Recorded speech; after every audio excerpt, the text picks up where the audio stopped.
Halo, Halo, selamat malam Pak Julimin.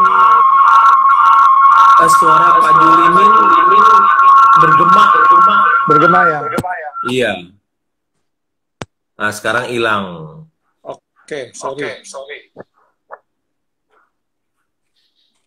Nanti kita Oke, jam 8 mulai ya Pak. kita jam 8 mulai. Ini biasanya sudah mulai ada beberapa yang masuk sih. Sudah berapa orang yang masuk Pak Julimin? Eh, di saya udah belasan. Hah? Ada belasan. Oh, di saya nggak tahu Pak. Saya gaptek jadi nggak tahu. Nggak apa-apa, sama-sama kok.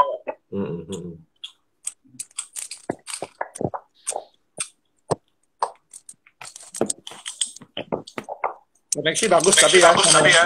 Oh, koneksi bagus ya.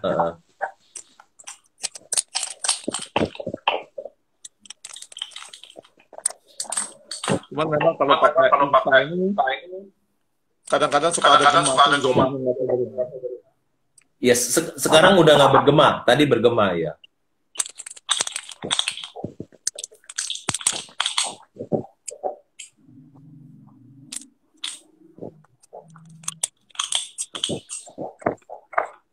Oke, kita berapa menit lagi? Iya. Sekarang jam 8 kurang. Ya, kurang sedikit. Masih ada echo ya kayaknya. Tapi udah jelas. Udah jelas.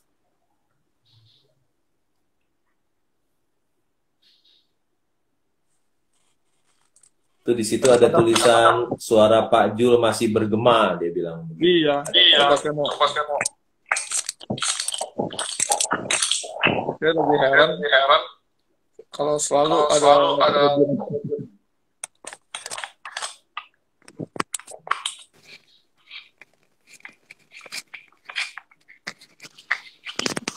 Nah, mudah-mudahan pakai ini enggak. Ya. Suara saya terdengar jelas nggak, Pak? Jelas. Jelas ya.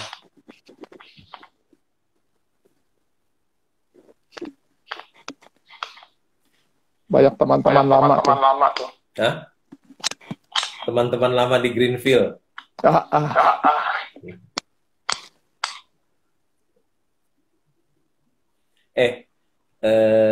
Pak Kyong Chin ada kontak saya loh. Oh ya? Tahu Timotius Cindu Rahmat? Iya. Iya. Dia ada di San Jose kayaknya di Amerika. Iya, dia kan waktu itu di Singapura, terus pindah Amerika.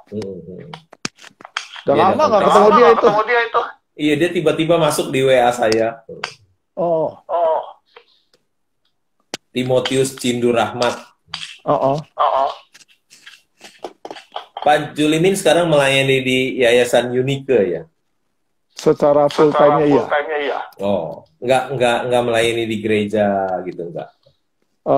Saya bantu di part time di GKY.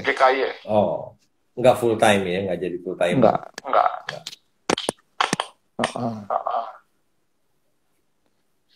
Suara saya tetap delay ya. Tapi jelas, bisa dengar jelas. Oke. Tuh di situ ada tulisan suara Pak Jul masih bergema.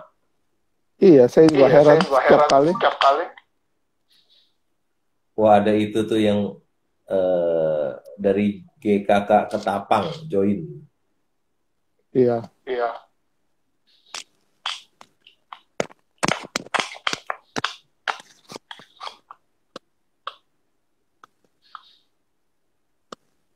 Mungkin saya mesti perlahan ngomongnya. Tuh.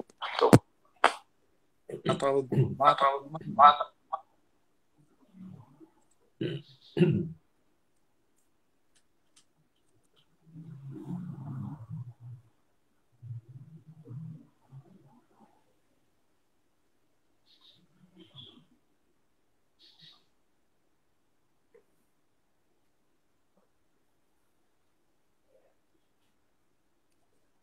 Wah, udah. Oke. Iya. Boleh, Pak. Ya, oke. Selamat malam teman-teman semua yang sudah bergabung di live ini. Selamat malam untuk Pak Hong. Ya, selamat malam. Kami ini berteman sudah lama. Ya, kami sama-sama dulu di Greenfield waktu masih pemuda. Dan kami ketemu lagi sekarang sekian lama tidak ketemu. Dan sekarang kami sudah tua. Mungkin sudah 30-an tahun tidak ketemu ya, Pak Jo. Oke. Jadi malam hari ini kita mau berbincang mengenai saham dan iman Kristen gitu, Pak Hong. Iya. Nah, saya juga terkejut-kaget. Ternyata teman lama saya yang bernama LKH ini sangat terkenal dalam dunia saham. Iya, jadi kami mau ngobrol. Pak, pakai LKH aja nggak lebih gampang ya. Bisa nggak pakai Hong coba kepada kami? Bagaimana sih mulanya pakai Hong terjun ke dalam dunia saham? Dan dasar pemikiran yang Bapak ambil dulu sehingga menekuni bidang ini menjadi hal yang poin bagi Bapak. Bisa nggak Pak ceritakan sedikit? Saya mulai pertama kali membeli saham itu ketika usia saya 30 tahun. Jadi sudah 31 tahun lebih yang lalu. Saya sebetulnya mengenal saham itu sangat terlambat, yaitu usia 30 tahun. Kalau kita lihat Warren Buffett, dia sudah membeli saham ketika usianya 11 tahun. Ya. Seperti orang olahragawan, misalnya bulu tangkis, semakin dini dia belajar bulu tangkis, tentu semakin baik. Mungkin rata-rata yang juara nasional itu, juara internasional, dia sudah bermain bulu tangkis ketika usianya di bawah 10 tahun. Jadi sebetulnya saya sangat terlambat. Usia 30 tahun baru pertama kali tahu saham dan membeli saham. Kenapa saya menekuni membeli saham? Karena saya lihat 31 tahun yang lalu itu, tahun 89, ketika ada perusahaan go public di harga 7.000, tidak lama dalam sekejap saya lihat di koran jadi 35.000. Ada capital gain 400%. Ya. Sedangkan pada waktu itu saya bekerja di bank. Di bank itu cuma bunganya 12% setahun. Tentu saja adanya kenaikan yang besar itu membuat saya menjadi tertarik untuk membeli saham. Dan mengapa saya menekuni saham sampai saat ini, saya memilih menjadi seorang investor saham karena di bursa saham itu ada uang yang sangat besar. Ada uang yang sangat besar ya. Kalau tidak salah di Bursa Efek Indonesia ini kapitalisasi pasar itu ada 7.200 triliun. Kira-kira 7.200 triliun ya. Kapitalisasi pasar di Bursa Efek Indonesia tuh kira-kira 7.200 triliun. Punya uang 1 triliun aja nggak mudah. Apalagi ini ada 7.200 triliun saham-saham yang diperdagangkan di Bursa Efek Indonesia. Kemudian kita lihat satu perusahaan namanya Apple. Ya. Pak Julimin pakai HP Apple nggak? Laptop atau apa? Pernah pakai ya. Tahu nggak nilai perusahaan Apple itu sekarang di New York itu berapa? Nggak tahu sih. Satu perusahaan, nggak tahu ya. Nilainya itu 2 triliun US dollar. Wow. Satu perusahaan itu 2 triliun US dollar. Kalau kita kalikan 14.000, 2.800 triliun nilai satu perusahaan ini. Ngeri ya, 28.000 triliun rupiah. Ya kan, 2 triliun US, kalau kali 14.000 kan jadi 28.000 triliun. Satu perusahaan nilainya 28.000 triliun. Belum di situ ada Amazon, ada Google, ada Microsoft, dan lain-lain. Nilainya nggak kehitung jumlahnya berapa besar. Jadi harta kekayaan di dunia ini menurut saya yang terbesar itu adanya di bursa saham. Ya. Nilainya nyata, transparan, dan bisa dihitung. Menurut saya sangat disayangkan kalau ada orang tidak tahu tentang bursa saham. Sangat disayangkan kalau seseorang tidak tahu tentang bursa saham karena di situ ada uang yang sangat besar. Ya. Jadi kalau kita ingin menjadi orang yang kaya, bursa efek lah, bursa saham lah tempatnya. Ya. Kalau kita ingin menjadi orang yang kaya, bursa saham lah tempatnya. Yang kedua, kenapa saya menekuni bidang saham? Karena perusahaan publik itu menghasilkan produk dan jasa bagi hidup kita. Ya. Pagi-pagi kita bangun, kita biasanya ke toilet, kita lihat, oh ternyata mereknya Toto. Itu adalah produk dari perusahaan publik. Habis kita dari toilet, biasanya kita minum aqua, kita minum air mineral yang ada Cleo, itu semuanya produk dari perusahaan publik. Habis kita minum, kita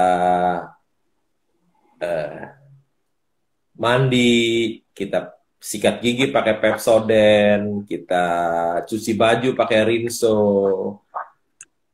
Itu semua produk dari Unilever. Ya. Hampir seluruh keluarga di Indonesia pakai produk dari Unilever.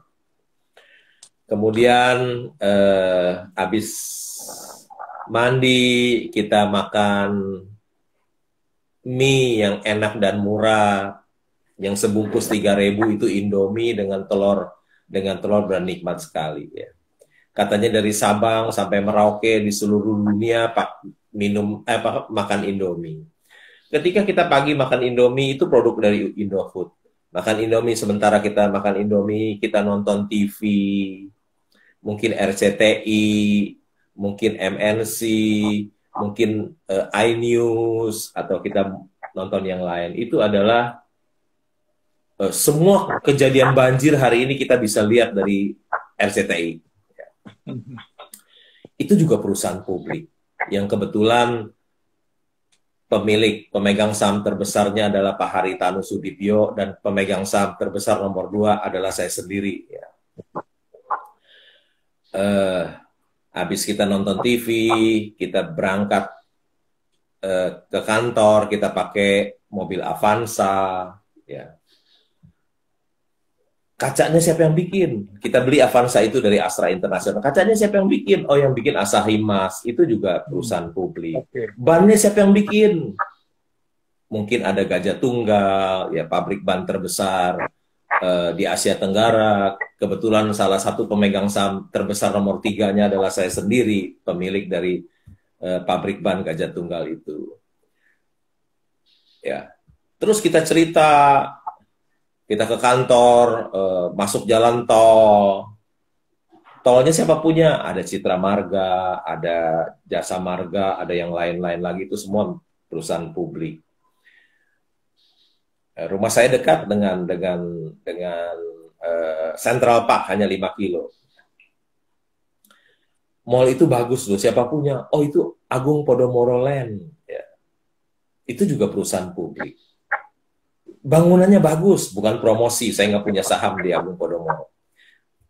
Bangunannya bagus. Siapa kontraktornya? Kontraktornya Total Bangun Persada. Oh, itu juga perusahaan publik. Ya. Di dalamnya semua banyak bank, ada BCA, Bank Mandiri, banyak sekali bank, itu juga bank publik semuanya. Sampai terakhir malam kita tidur. Tinggalnya di mana? Bumi Serpong Damai, itu juga perusahaan publik. Rumah yang kita beli dari perusahaan publik. Tinggalnya di mana? Di Alam Sutra, itu juga Alam Sutra juga perusahaan publik. Tinggalnya di mana? Di Kelapa Gading. Kelapa Gading juga perusahaan publik. Jadi dari pagi sehingga kita malam kita tidur, kita pakai produk dan jasa dari perusahaan publik. Kenapa saya menekuni bidang saham? Karena yang ketiga, perusahaan publik itu banyak menciptakan lapangan pekerjaan. Ya, contohnya Astra International. Karyawannya ada 200.000 Astra International. Ada 200.000 lebih karyawannya. Ada banyak penciptaan lapangan pekerjaan. Makin banyak lapangan pekerjaan tercipta, makin sejahtera bangsa dan negara kita. Ya. Belum dia punya supplier, belum dia punya dealer, turutannya banyak sekali. Jadi semakin banyak perusahaan publik, semakin banyak lapangan pekerjaan tercipta, semakin banyak lapangan pekerjaan tercipta, makin sejahtera bangsa dan negara kita. Makin besar Bursa Efek Indonesia, makin sejahtera bangsa dan negara kita. Kemudian mengapa saya menekuni bidang saham? Karena perusahaan publik itu adalah pembayar pajak yang besar. Ya. Tadi saya baru selesai baca laporan keuangan BCA. Di tengah pandemi, BCA masih bisa membukukan laba 27 triliun. Ya. Pajak yang dibayarkan 7,5 triliun. Ya. Pajak yang dibayarkan oleh BCA setahun 7,5 triliun. Tahun lalu 8,2 triliun kira-kira. 2 tahun udah 15 triliun. Pajak itu dipakai untuk pembangunan, untuk menangani COVID-19, membantu rakyat miskin. Ya, perusahaan publik itu adalah pembayar pajak yang besar. Yang terakhir adalah mengapa saya menekuni bidang saham, karena Bursa Efek Indonesia memberikan imbal hasil yang terbesar di dunia. Ya. Selama jangka panjang ini, Bursa Efek Indonesia memberikan imbal hasil yang terbesar di dunia.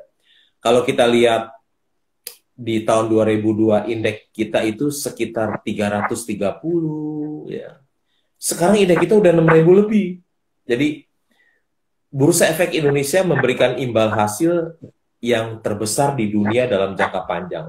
Dan saya bersyukur saya ada di dalamnya. Ya, kira-kira hal itulah yang membuat saya menekuni bidang saham, Pak Jul. Oke, terima kasih. Begini, Pak.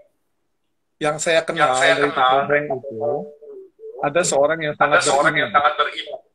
Apa? Beriman. Oh iya, oke. Dari pemuda dulu kita sama-sama aktif di gereja. Nah, pertanyaan saya begini, Pak. Apakah ada pergolakan dari sisi iman kepercayaan seseorang waktu menggeluti saham? Karena banyak orang menganggap saham itu identik dengan berjudi, Pak. Terima kasih untuk pertanyaannya. Kalau di Muslim, di Islam, ada MUI. Ya. MUI sudah mengeluarkan fatwa bahwa membeli saham itu halal. Ya. Tetapi di Kristen tidak ada fatwa. Ya. Apakah membeli saham itu judi atau investasi? Ya. Apakah membeli saham itu judi atau investasi? Kalau seseorang membeli saham, ya, saham satu perusahaan, dia tahu manajemennya seperti apa. Perusahaan itu dikelola orang yang jujur, orang yang profesional, bukan dikelola orang yang tidak jujur, tidak profesional, orang yang suka mengambil uang perusahaan untuk memperkaya diri. Ya. Dia tahu perusahaan ini dikelola orang yang jujur dan berintegritas, orang yang profesional. Ya. Dia juga tahu bidang usahanya apa. Oh, ini bidang usaha yang bagus, bidang usaha yang jelek. Dia juga tahu perusahaan ini labanya berapa, penjualannya berapa, laba kotornya berapa, net profit laba usahanya berapa, net profit marginnya berapa, beban bunganya berapa, gitu. Laba bersihnya berapa, laba per sahamnya berapa, price earning ratio-nya berapa kali. Dia tahu modalnya berapa, hutangnya berapa, dikasnya berapa, bagaimana dia punya piutang. Semua keuangannya kita tahu, manajemennya kita tahu, bidang usahanya kita tahu, dan kita membeli. Saya rasa kita sedang berinvestasi. Kita tahu semua tentang perusahaan itu, kita membeli, kita sedang berinvestasi. Tetapi kalau kita membeli satu saham perusahaan, kita tidak tahu semua kondisi keuangannya, kita tidak tahu. Kita hanya dengar rekomendasi dari teman, dari pialang, atau dengar dari orang yang suka ngepom-pom, atau dengar dari influencer, yang semuanya saham-saham yang direkomendasi adalah saham-saham yang jelek dan mahal, gitu kan. Kalau kita tidak tahu apa yang kita beli kucing dalam karung, kita sedang berjudi. Jadi sebetulnya kita membeli saham itu bisa dua-duanya. Bisa berinvestasi dan bisa berjudi. Bedanya, kalau kita tahu perusahaan itu beserta dengan kondisi keuangannya semua, dan kita membeli, kita sedang berinvestasi. Tapi kalau kita membeli satu saham perusahaan dan kita semuanya tidak tahu, kita hanya dengar rekomendasi orang, kita membeli kucing dalam karung, kita sedang berjudi. Jadi, menurut saya seperti itu, Pak Jo. Bisa berinvestasi dan bisa jadi judi. Oke. Jadi maksudnya kita itu perlu pembelajaran untuk sesuatu yang kita mau beli. Kita harus tahu apa yang kita beli. Kalau kita tidak tahu apa yang kita beli kucing dalam karung, berarti kita sedang berjudi, Pak. Ya, jadi tidak ingin dapat untung besar saja, tetapi justru kita mesti mempelajari secara fundamentalnya. Gitu. Ya harus, kita nggak boleh beli kucing dalam karung. Seperti tadi saya bilang, kita harus tahu berapa penjualannya, berapa laba bersihnya, berapa modalnya, berapa hutangnya, berapa nilai buku per saham, berapa laba per saham, berapa price earning ratio-nya, berapa price to book value-nya, semua harus kita tahu, Pak. Iya. Ya. Nah, jadi kalau menurut Bapak nih, bagaimana?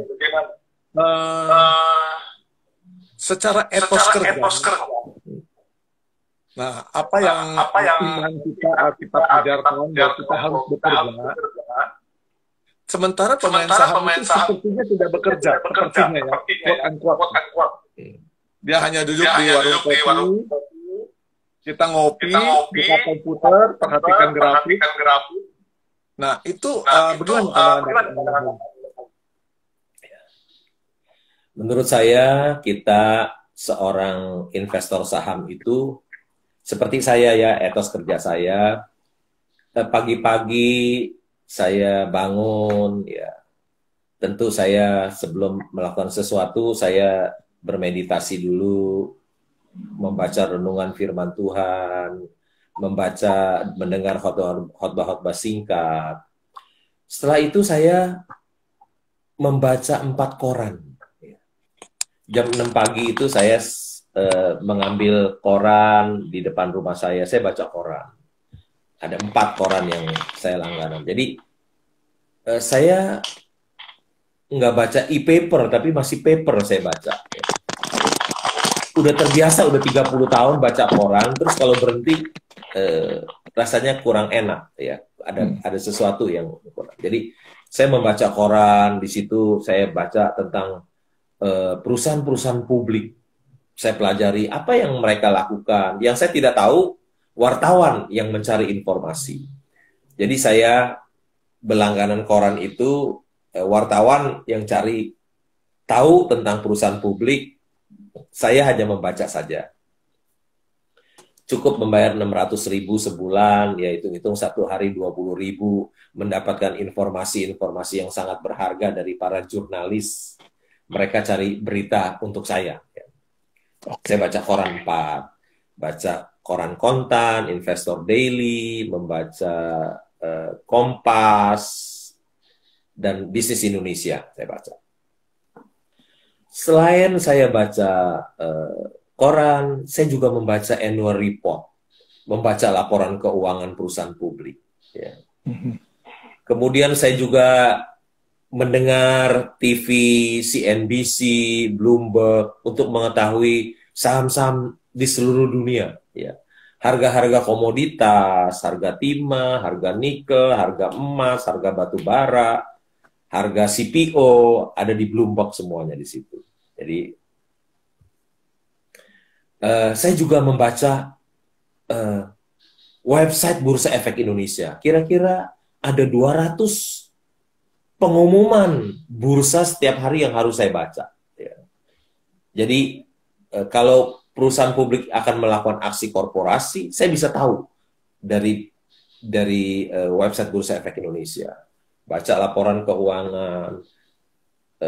Setelah itu jam 9 saya mulai kalau ada saham yang bagus saya akan membeli saham itu, beli terus sampai jam 11.30 sekarang selesai, saya pergi ke bank karena belum bisa uh, online banking, saya masih datang ke bank, buang waktu 1 jam. Balik, saya mulai lagi, kalau ada saham yang bagus dan murah tentu saya beli saya simpan. Kalau saham-saham saya yang sudah naik banyak, menurut saya beli adalah perusahaan yang Mercy yang dijual harga Avanza, saya beli. Oh. Di dunia nyata nggak ada nih. Di dunia nyata nggak ada orang sebodoh itu mau menjual Mercy-nya di harga Avanza. Tetapi di bursa ada. Karena banyak orang yang tidak tahu di bursa, mereka punya Mercy yang dijual harga Avanza, nah itu bagian saya untuk tiap hari membelinya. Setelah membeli, kemudian saya menunggu sampai si Avanza kembali harganya ke harga wajarnya jadi Mercy dan saya menjual. Jadi pulang dari bank, saya mulai lagi berinvestasi, menjual atau membeli saham sampai jam 3.15. Jam 3.15 biasanya saya capek, saya tidur. Kebiasaan saya sore tidur. Setelah tidur 1-2 jam, saya mulai bangun, mandi, makan. Kemudian saya reading and thinking lagi. Membaca lagi, dan berpikir kembali. Membaca buku-buku saham, khususnya Warren Buffett saya baca. Ya, supaya saya tahu strategi Warren Buffett seperti apa dia bisa menjadi orang terkaya di dunia dari berinvestasi dari saham. Jadi saya sama sekali tidak ada waktu untuk nongkrong-nongkrong di kafe, di restoran, karena perlu melakukan riset, penelitian setiap hari, ya, membaca, supaya saya tahu sekali apa yang saya beli. Jadi sebetulnya kunci sukses dari seorang investor saham adalah berapa banyak dia membaca laporan keuangan dan annual report. Jadi betul-betul kita banyak sekali membaca sehingga kita nggak punya waktu untuk nongkrong-nongkrong di kafe, ngobrol-ngobrol, nggak ada lagi. Jadi butuh riset, penelitian, dan mencari Mercy yang dijual harga Avanza. Demikian Pak. Oke. Itu etos kerjaan. Artinya, Bapak itu seorang investor sejati. Ya? Maksudnya mempelajari dengan sungguh-sungguh, dengan mempelajari keuangan perusahaan dan segala kondisi perusahaan tersebut. Harus itu wajib hukumnya. Kalau kita nggak tahu, berarti kita sedang berspekulasi, sedang berjudi. Jadi kita harus tahu apa yang kita beli. Ya. Apalagi saya, kalau masuk kan uangnya besar sekali. Jadi betul-betul harus tahu semuanya, detail. Gitu. Oke.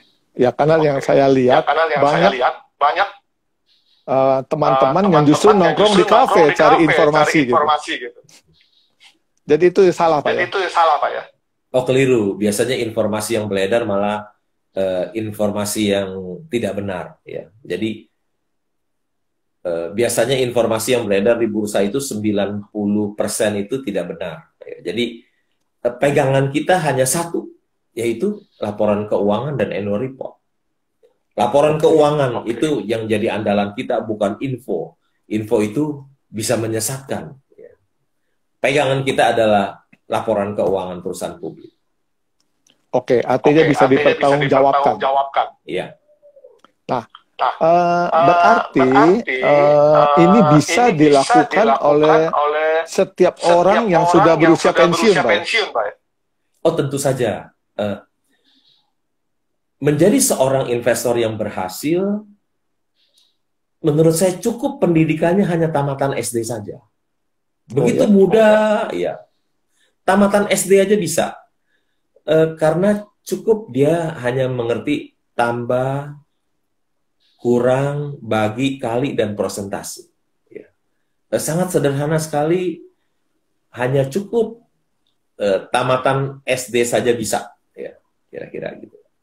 Oke, saya mau tanya pandangan Pak Keng Hong. Ya, Kalau seorang misalnya, saya sebutnya rohaniwan, ya, dia sudah pensiun nih Pak. ya, Nah, kan tentu dia tidak ada income.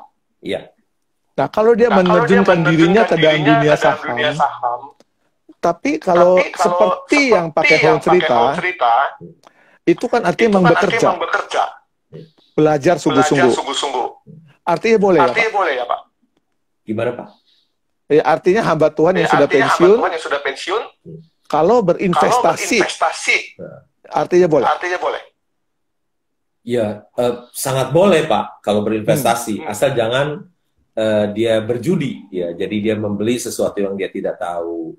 Paling tidak dia harus beli sesuatu yang dia tahu dengan membaca laporan keuangannya. Kalau nggak bisa detail, sampai cari piutang yang macet, yang mana, nggak usah. Itu terlalu sulit. Lihat aja laba bersihnya berapa. Lihat aja laba bersihnya berapa, ya. Kemudian laba bersihnya dikali dengan nilai perusahaan itu berapa. Jadi labanya dikalikan dengan kapitalisasi perusahaan itu berapa. Misalnya ada satu perusahaan misalnya nilainya 1 triliun. Perusahaan itu nilainya 1 triliun. Dan labanya 200 miliar. Artinya price earning ratio-nya 5 kali. Ya. Price earning ratio itu artinya labanya dibandingkan dengan nilai perusahaannya hanya 5 kali. Artinya, nah, itu kita bisa lihat, itu sebetulnya murah. Artinya kalau perusahaannya nilainya 1 triliun, labanya 200 miliar, artinya itu 20% setahun. Ya kan? Hasilnya 20%, itu murah. Sedangkan kalau kita deposito paling 6%. Jadi kalau kita beli satu perusahaan yang returnnya 20%, itu termasuk murah. Seperti itu. Kita lihat labanya aja berapa, nilai perusahaannya berapa. Tapi ada juga yang perusahaannya nilainya 1 triliun, tapi labanya cuma 10 miliar. Artinya rasionya 100 kali. Nah, itu termasuk mahal. Berarti kan setahun hanya menghasilkan laba 1%. Itu mahal. Kita jangan beli, itu valuasinya mahal. Seperti itu.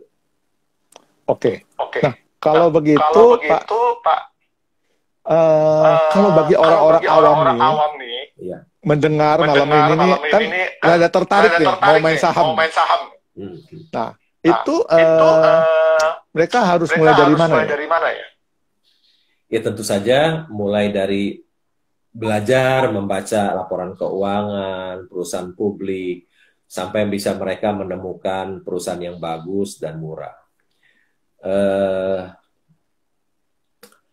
Mereka pertama-tama lihat di annual report, siapa sih pemilik perusahaan ini, siapa sih direksi dan komisarisnya, apakah mereka ini pemilik perusahaan ini orang yang jujur dan berintegritas, atau orang-orang yang tidak jujur, yang suka mengambil uang perusahaan untuk memperkaya dirinya.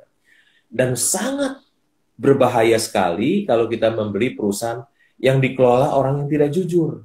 Habislah duit kita, perusahaannya juga nggak bakalan bisa untung besar. Gitu. Kemudian kita baca di annual report-nya, bidang usahanya apa sih? Ada bidang usaha yang baik, ada bidang usaha yang buruk. Misalnya, yang baik apa? Perbankan, ya. Untungnya besar-besar, tadi saya sebutin, seperti BCA, untungnya 75 triliun di tengah pandemi. Ya.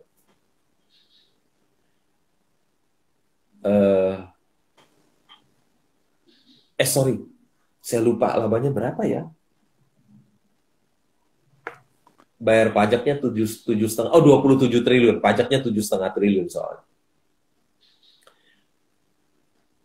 Kemudian kita lihat bidang apa labanya, laba perusahaan. Perusahaannya labanya kecil atau besar, kita harus beli perusahaan yang labanya besar, ya. Seperti BCA, seperti BRI yang laba-labanya besar itu. Kalau kita memiliki perusahaan yang labanya besar, kita seperti memiliki mesin pencetak uang. Kita cetak uang, kita akan ditangkap. Tapi kalau kita memiliki perusahaan yang untung besar, sama aja seperti kita memiliki mesin pencetak uang. Coba BCA labanya 27 triliun di tengah pandemi. Atau BRI, atau yang lain. Yang ketiga, yang selanjutnya kita lihat, belilah perusahaan yang bertumbuh, yang growing. Labanya udah besar, tiap tahun tambah besar. Wah, nikmat sekali itu. Punya perusahaan seperti itu ya. Labanya sudah besar, tiap tahun terus. Biasanya perbankan tuh. Labanya dari 10T, jadi 15T, jadi 20, 25, 30, 40, terus. Udah besar, tambah besar. Yang terakhir, pelajarilah, belilah perusahaan-perusahaan yang valuasinya murah. Ya, tadi saya belilah yang PE-nya rendah, price earning ratio-nya kecil, belilah saham-saham yang price to book-nya di bawah 1 kali. Kalau bisa yang 0,5 dari nilai buku, belilah saham-saham seperti itu. Pasti bisa menghasilkan uang yang banyak. Ya. Sebetulnya cocok buat seorang rohaniwan yang sudah pensiun. Saya contoh aja lah yang perusahaan yang terkenal BCA, semua orang punya tabungan di BCA.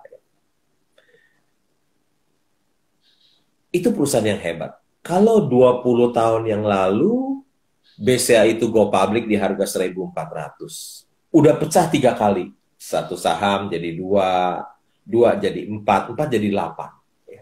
Yang kita beli 1.400 sekarang jadi 8. Harga sekarang itu kira-kira 35.000, kurang sedikit 34.000 sekian. Kita anggap 35.000 kali 8 itu 280.000. Kalau kita beli BCA tahun 2000, waktu di IPO 1.800, sekarang harga sahamnya jadi 280.000. Kalau kita membeli 1,4 miliar 20 tahun yang lalu, terus kita tidur. Kita santai-santai, kita melayani pekerjaan Tuhan. Nggak usah kerja keras loh. Nggak usah kerja keras. Beli terus santai-santai. 20 tahun kemudian, tahun 2021, 21 tahun kemudian, uang kita yang 1,4 miliar itu hari ini jadi 280 miliar. Luar biasa ya? Luar biasa ya? Wah, nikmat. Perlu kerja keras nggak? Nggak perlu. Tidur aja. Asal kita sudah memiliki perusahaan yang hebat. Kalau kita sudah memiliki perusahaan yang hebat, yang terbaik adalah tidur. Ya. Begitu kita bangun, kita jadi orang kaya. Tapi ingat, harus perusahaan yang hebat. Kalau kita membeli perusahaan yang jelek dan valuasinya mahal, bangun-bangun kita jadi tambah miskin. Orang kaya bisa jadi miskin. Gitu, Pak. Artinya, Pak, sebetulnya perlu pengetahuan yang luas. Ya, artinya kita nggak bisa sembarang orang juga bermain saham, tapi kita mesti punya pemikirannya luas dan rajin membaca. Gitu. Iya. Memang membaca laporan keuangan itu adalah segalanya. Kunci sukses dari seorang investor itu adalah membaca laporan keuangan. Nggak ada jalan yang lain. Hanya satu jalan. Kita membaca laporan keuangan. Semakin banyak kita membaca laporan keuangan, semakin dalam, kita akan menjadi seorang investor yang sukses dan berhasil. Nggak ada cara lain. Ya. Membaca itu adalah jendela dunia. Pepatah bahasa Indonesia itu membaca adalah jendela dunia. Bahasa Mandarinnya ada juga, bahasa Mandarin ada pepatah tentang membaca, yaitu Su li ziyu huang jing wu. Su artinya buku. Di dalam buku ada rumah emas. Huang jing itu emas. U dari u serumah. Di dalam buku ada rumah emas. Orang yang banyak membaca, dia jadi banyak tahu. Orang yang banyak tahu, dia dekat dengan kepintaran. Orang yang dekat dengan kepintaran, dekat dengan kekayaan. Membaca adalah sumber inspirasi. Gitu. Oke. Saya tanya sedikit, Pak ya. Ya. Kalau mengenai trading itu apa, Pak? Trading. Trading jangka pendek misalnya. Itu kan termasuk saham juga. Iya. Ada yang trading, ada yang investasi. Trading itu misalnya 1 hari, 2 hari trading itu ya, harian, 2 hari. Itu hampir mirip-mirip orang sedang berjudi. Hari ini untung, besok rugi, dan dapatnya juga uang receh.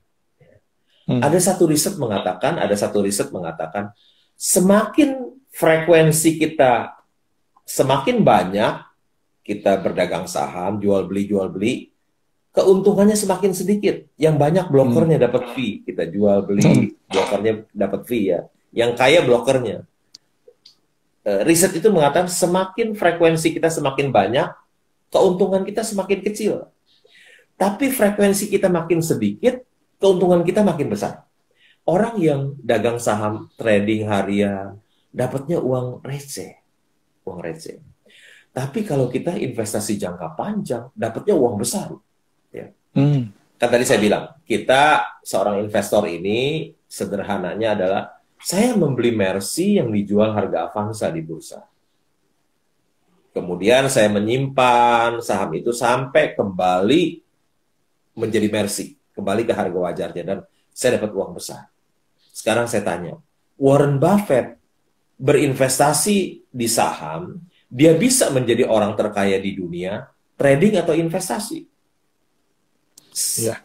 Investasi jangka panjang atau trading? Kalau dia trading, bisa nggak jadi orang terkaya di dunia? Nggak bakalan bisa. Ya. Nggak bakalan bisa. Jadi, saya tidak melakukan trading, saya hanya beli dan simpan. Gitu, Pak Jo. Oke. Nah, kalau mengenai forex gimana, Pak? Saya sama sekali tidak main forex. Ya. Oke. Saya sama sekali tidak main forex. Tapi yang setahu saya tidak pernah dengar ada orang yang untung di forex. Semua orang yang main forex jadi miskin. Itu yang setahu saya. Saya nggak pernah dengar ada si A main forex jadi kaya. Malah yang saya dengar hampir semuanya jadi miskin yang main forex itu. Setahu saya. Saya orang yang tidak menyimpan membeli dolar. Saya tidak menyimpan dolar. Karena saya takut menyimpan dolar. Kenapa? Orang yang pegang dolar cenderung mengharapkan yang buruk yang terjadi. Kalau situasi buruk, rupiah melemah, dolar menguat, dia cuan. Jadi saya nggak berani pegang dolar karena orang yang pegang dolar cenderung mengharapkan yang buruk. Ya. Soalnya kalau semuanya bagus, rupiah menguat kan dia rugi. Jadi dia cenderung mengharapkan ya. Kalau bisa rusuh, kalau bisa ekonomi hancur supaya rupiah melemah, dolar menguat dia untung. Ya. Jadi saya nggak berani pegang dolar. Beda dengan orang yang pegang saham, dia selalu mengharapkan yang baik. Ya. Kalau rusuh, sahamnya jatuh. Kalau ekonominya melemah, harga saham juga jatuh. Ya. Jadi dia selalu mengharapkan Indonesia aman, stabil, ekonominya menguat, daya beli meningkat supaya saham-saham dia bisa naik. Orang yang pegang saham selalu mengharapkan yang baik yang terjadi, Pak Jo. Oke. Banyak orang melihat pemain-pemain saham yang beruntung, ya, saya sebut dah. Misalnya nih, Pak Lok Keng Hong udah disebut Warren Buffett-nya Indonesia. Nah, artinya kan orang melihat, wah, main saham itu bisa membuat kaya. Orang terobsesi untuk seperti ini. Nah, apakah memang selalu kalau main saham itu bisa menjadi seperti Pak Lok Keng Hong gitu? Tergantung. Oke. Ya, tergantung apakah dia mau belajar. Ya. Saya belajar dari strategi investasi Warren Buffett. Dari buku-buku Warren Buffett saya baca, maka saya tahu Warren Buffett itu pertama kali membeli saham ketika usianya 11 tahun. Seperti itu. Saya sangat banyak membaca tentang Warren Buffett, ya. Karena orang yang berhasil di bursa itu yang paling berhasil adalah Warren Buffett. Dia yang menjadi acuan saya. Kalau dia orang itu mau belajar, kan tadi saya bilang kunci sukses dari keberhasilan dari seorang investor saham itu adalah berapa banyak dia membaca annual report. Ya, annual report, laporan keuangan, berapa dalam dia menguasai itu. Tapi kalau dia tidak kuasai laporan keuangan perusahaan publik, dia hanya dengar rekomendasi orang lain, dia tidak tahu apa yang dia beli, bukan jadi kaya, malah kaya bisa jadi miskin, Pak Jun. Kira-kira gitu. Jadi sebetulnya Pak, saham itu kan sama aja kayak pekerjaan ya. Jadi sebetulnya bukan main saham kali Pak ya, jual beli saham kali. Berinvestasi, Pak. Investasi di saham. Di saham. Ya, karena kan orang pakai istilah main saham. Jadi kalau main itu seperti main-main atau makanya saya bilang, saya bukan pemain saham, saya investor saham. Saya berinvestasi membeli saham. Ya. Saya punya saham di Gajah Tunggal, itu perusahaan ban yang terbesar di Asia Tenggara. Saya juga punya saham di MNC, di induk perusahaan MNC, punya TV RCTI, ya, yang labanya 1 triliun setahun. Ya. Kalau saya lihat, saya pulang ke rumah, pasti saya lewatin RCTI di Jalan Raya Perjuangan. Tanahnya 12.000 meter. Tanahnya 120.000 meter. Di NJOP 25 juta 1 meter. Tanahnya aja 3 triliun. Ya. Belum bangunannya yang luasnya 440.000 meter. Jadi berinvestasi di sana, punya kapal tongkang yang pengangkut batu bara terbesar, punya 15% saham di Petrosi. Petrosi adalah kontraktor tambang batu bara di PT Bayan, juga bisa menjadi kontraktor di Freeport, ya. Jadi saya membeli apa yang saya tahu, Pak. Oke. Jadi kalau ya, oke. Begini, Pak, kan banyak istilah di dalam saham itu. Ada saham gorengan. Ya, oke. Lalu ada istilah juga begini. Saya mau tanya aja. Kita sebagai investor Kristen, apakah kita juga ikut menggoreng-goreng saham? Menggoreng saham itu illegal, melanggar hukum. Oh. Melanggar hukum. Jadi menggoreng saham itu adalah transaksi fiktif, ya, transaksi fiktif. Sebetulnya dia sendiri, tapi dia yang mengangkat harga saham itu. Jadi jangankan melanggar iman Kristen, itu melanggar hukum, bisa masuk penjara itu. Jadi biasanya kalau kita ikut main saham gorengan juga, biasanya saham gorengan itu saham yang jelek dan valuasinya mahal, sehingga untuk naik ke atas perlu digoreng. Dan kalau kita beli di pucuk yang paling tinggi, habis deh uang kita, nyangkut nanti. Ya, tinggal hidupnya akan diakhiri dengan penyesalan. Ya, dia bisa beli di pucuk karena dia nggak tahu itu saham gorengan itu perusahaan yang jelek dan valuasinya mahal. Kalau main-main beli saham gorengan nanti akan sad ending, akan berakhir dengan duitnya habis. Jadi seperti yang Pak Ken Hong ajarkan tadi, kita mesti betul-betul membaca laporan dan mengerti bahwa perusahaan itu sehat. Sehat, hebat, perusahaan luar biasa seperti tadi BCA. Kita beli 1.400 perlu digoreng ya nggak usah, kita tidur aja. Tidur, santai-santai, banyak waktu. Kita jadi banyak waktu ya. Jadi totalnya 20 tahun kemudian uang kita yang 1,4 miliar kita melek jadi 280 miliar ya. Kalau kita dapat perusahaan yang hebat, wah paling enak itu Pak.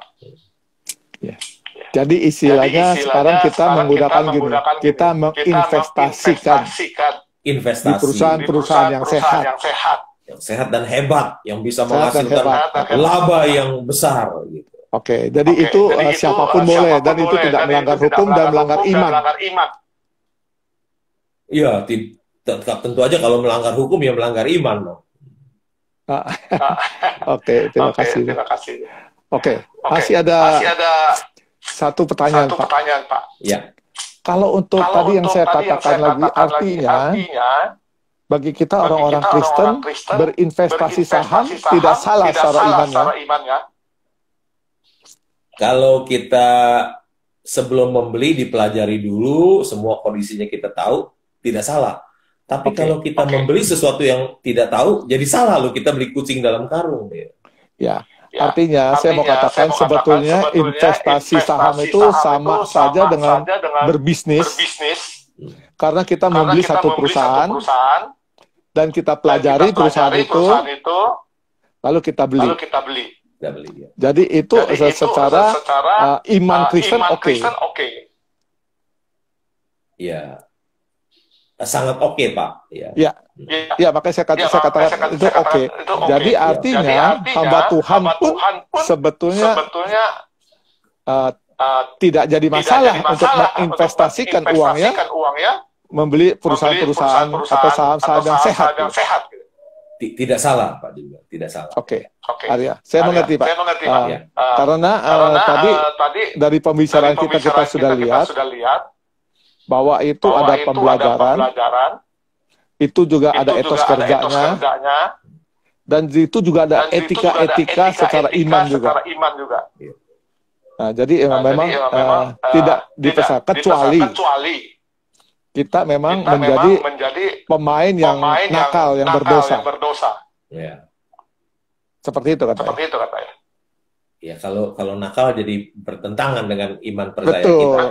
Iya, itu dia maksud saya. Ya, waktu kita sudah hampir habis, Pak Lokeng Hong. Terima kasih sekali malam hari ini untuk perbincangan ini. Untuk teman-teman yang ikut mendengarkan, saya percaya banyak dari kita juga ingin belajar sebetulnya bagaimana menginvestasikan supaya kita tidak salah. Ya, nah mudah-mudahan apa yang disampaikan membuat kita asal membuka diri mau belajar. Pelajari laporan keuangan. Kita pelajari baik-baik perusahaan yang sehat.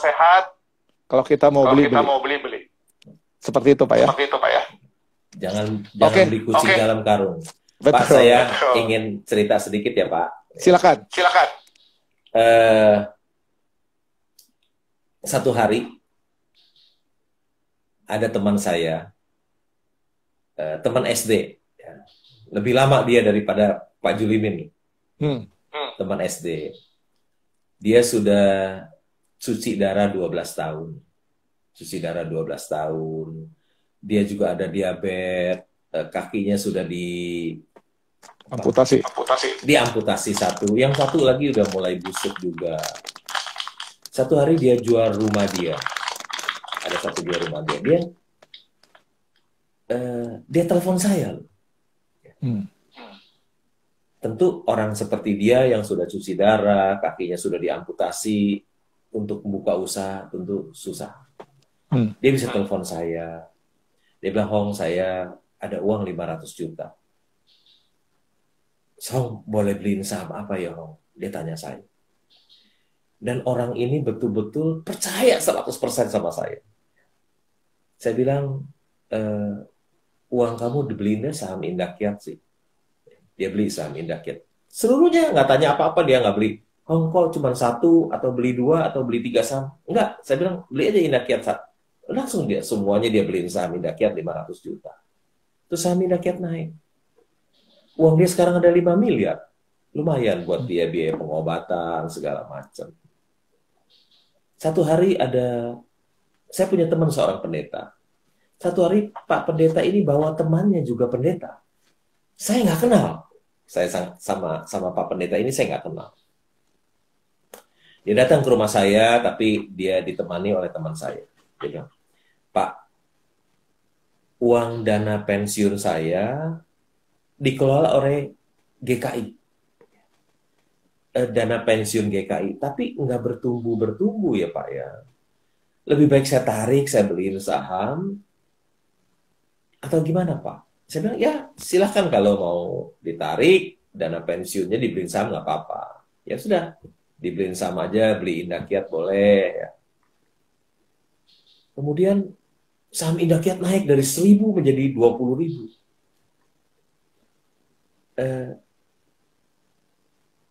Dan Pak Pendeta ini untung banyak. Saya tanya, Bapak dulu beli saham ambil dari uang pensiun ada berapa Pak? Ada 130 juta. Sekarang ada berapa Pak? Jadi berapa? Jadi 1 miliar. Dia bilang uang saya. Oh. Terus Pak Pendeta ini tulis surat ke gereja. Dia ingin mengundurkan diri. Wah, Pak Pendeta ada uang 1 miliar mengundurkan diri dari pelayanan. Iya Pak, saya mau melanjutkan kuliah S3. Oh keren. Keren. Di mana Pak? Di Los Angeles, dia bilang. Oh keren loh Pak Pendeta mau ambil S3 di Los Angeles. Kenapa Bapak nggak minta beasiswa dari gereja untuk Bapak lanjut? Oh nggak bakalan dikasih Pak, dia bilang. Nggak bakalan dikasih. Studi di Los Angeles ya nggak bakalan dikasih. Akhirnya dia bilang, Bapak mau kuliah di mana? Di Biola. Tapi sayang beliau tidak diterima. Akhirnya sekarang beliau melayani di Singapura. Ya. Kira-kira jadi ada seorang pendeta yang beli, teman-teman juga bisa mendapatkan keuntungan. Kira-kira begitu, Pak. Ya, oke. Terima kasih untuk sharingnya, Pak Keng Hong. Ya, sama-sama. Oke. Ya, teman-teman semua, saya kira cukup sekian pembicaraan kita malam hari ini. Biarlah ini semua memberikan inspirasi pada kita semua bersama-sama. Oke, selamat malam Baik, semuanya. Ya. Selamat malam ya Pak Keng Hong. Ya, sampai ketemu. Ya, makasih Pak Julimir. Ya.